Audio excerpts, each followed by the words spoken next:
Hey guys, Joe here with the Joe Madden Sports Show. I'm joined by Amal today of Wiesn to talk some World Cup. Amal, how's the day going?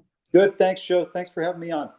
Yeah, it's an absolute pleasure. What did you think of these two games this morning? Well, I'll tell you what, I was a little bit surprised and disappointed by the Spanish performance, but you have to give Morocco a ton of credit. They've been very impressive so far in this World Cup. They continue to surprise, but I thought the performance by Spain in the penalty kicks was really disappointing, surprised by their failure there.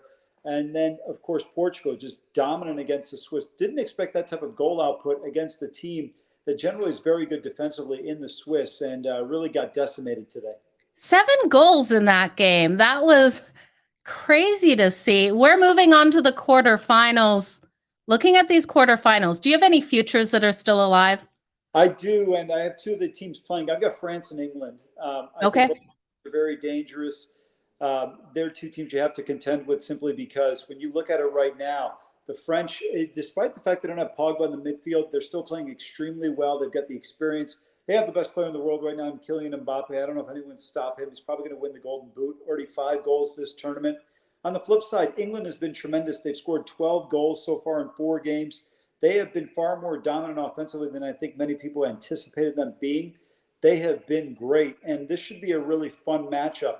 And I think when you look at it right now, Joe, the 8 teams remaining, I think outside of Morocco, many of them are expected to be here. And I think everyone except probably the Moroccans wouldn't come as much of a surprise if somebody were to win it all, whoever's remaining at this point. So would you say Morocco was your biggest surprise to make it here to the quarterfinals? Yeah, absolutely. I'm just surprised to see them in this position here. You know, the Spaniards with so much experience, we saw what they were able to do in 2010, 2012, 2014, not only in the World Cup, but in the Euros as well. They don't have the same talent level. That was an elite level talent, probably the best goaltender I've ever seen in Iker Casillas.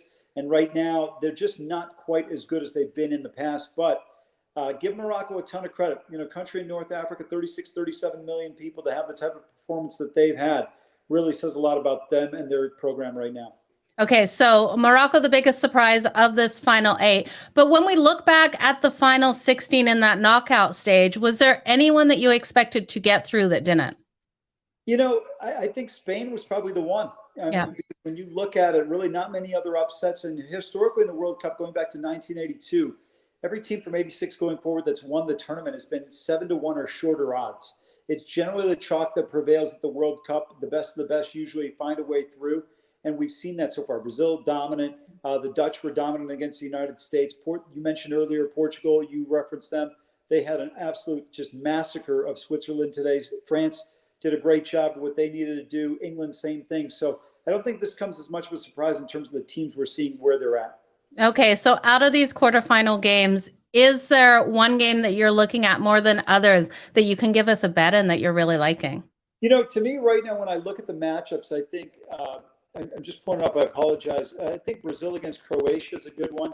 I think Netherlands and Argentina is going to be a tough matchup. The Netherlands have the offensive firepower to beat Argentina.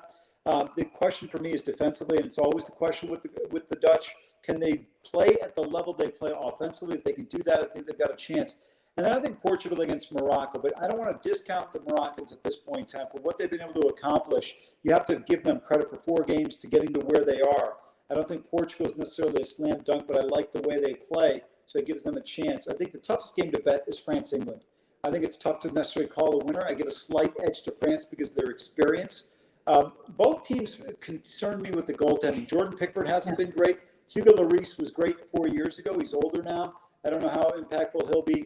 But from a safest play perspective, I think the Brazilians, the talent is just going to be too great for Croatia. And I think it'll be a similar result to what we saw in the final in Russia between France and Croatia in the 2018 World Cup.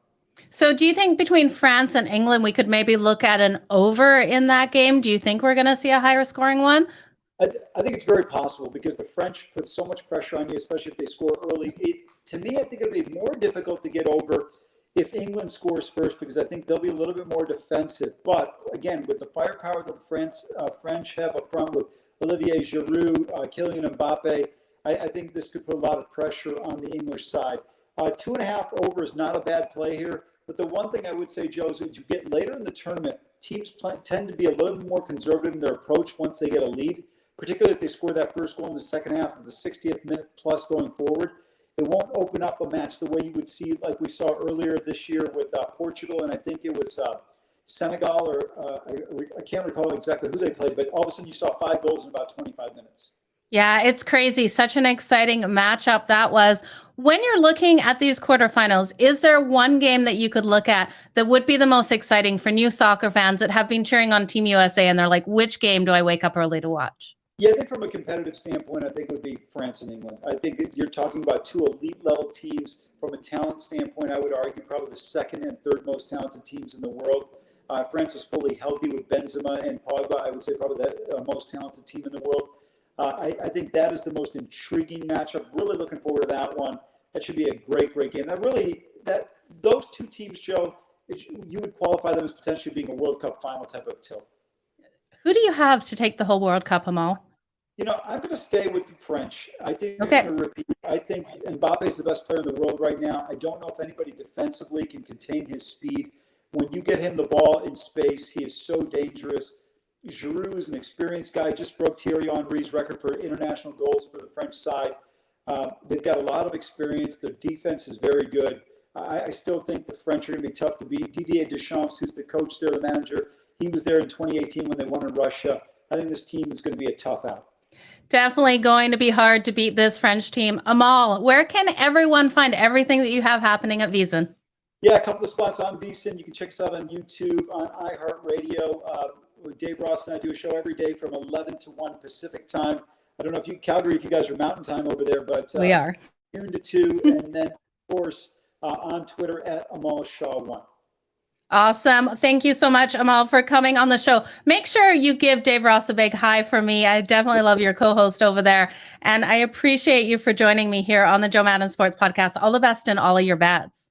Thank you so much for the time, Joe. Appreciate it. Thank you, Amal. Bye now.